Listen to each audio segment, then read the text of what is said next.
Go. Yeah. Oh, So what's that? Sorry, go. So we're going to do the test, steel, keeping it real versus the carbon up Norton Summit.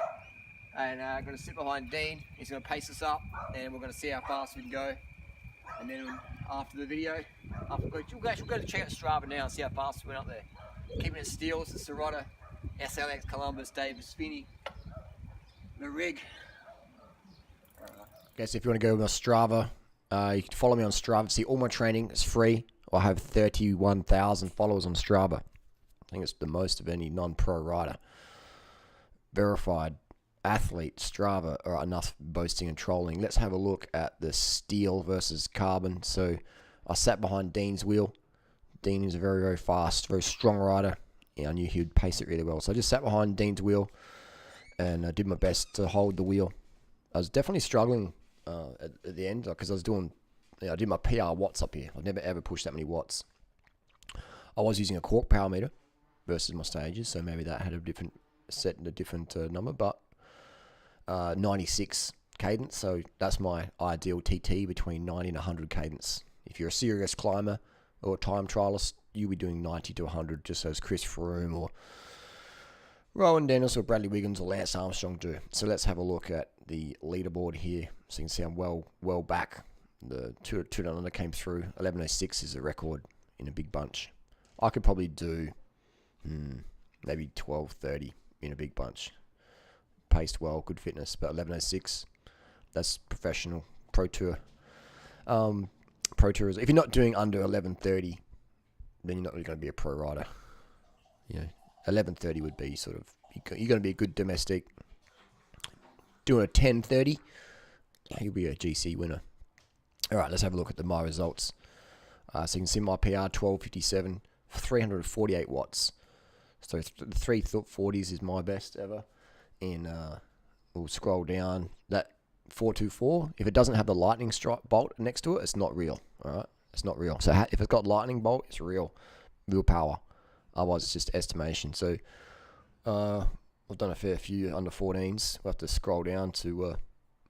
I've done it 664 times on Strava, so I've probably done it maybe 1,000 times pre-Strava days. All right, so we're trying to find what time I did.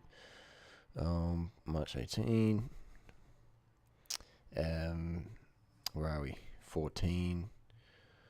Here we go. So February 14th, 2009, 361 watts, 14:18. So March 2011, 362 watts.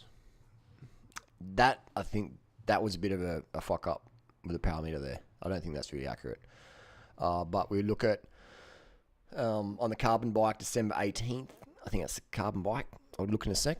But we've got 311 for 14:25. That looks like a quite calm sort of weather. Last night was very calm, and I was drafting. So 361, very high power for me, highest power ever. And what bike was I on? I was on the Giant Defy. So super light bike for that time. Super light bike on that one. So yeah, so there you go, super light bike. So we're talking 50 watts difference there. My body weight's about the same. Body weight's about the same. So there you go. All right, let's get to the video. All right, so we did the test. Trolling aside, this is a Sirota. It's a Columbus SLX. It's pretty weighty.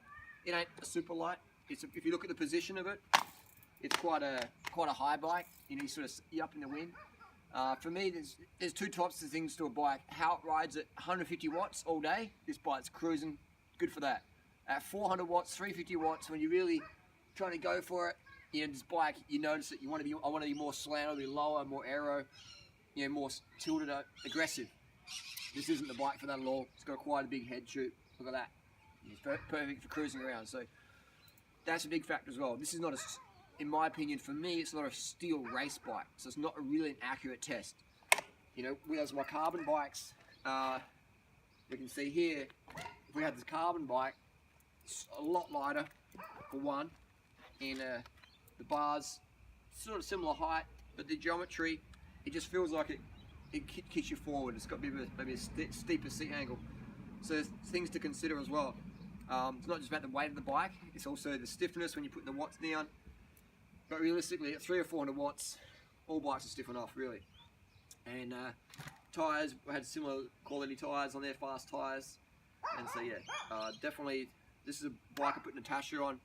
Always put your girlfriends on the super lightweight bike. Yeah, that's a big thing in success, is get your girl on a fast bike straight away. And that's what I always do now. You know, just get them on a straight bike. On a fast bike, it makes a big difference. Makes a big difference. So anyway, that's the deal. That's the test there. The Sirotto steel bikes, keeping it real. How much slower are they? Not really much slower. I mean, you'd have to be with a really fast bunch to get dropped because you're on a steel bike. You know, so not many people are going to drop down on a steel bike. But if you go with guys, you know, who are quite fit, similar fitness level to you, then you notice extra the weight, more upright position. So yeah, when every second counts, go super light. Okay.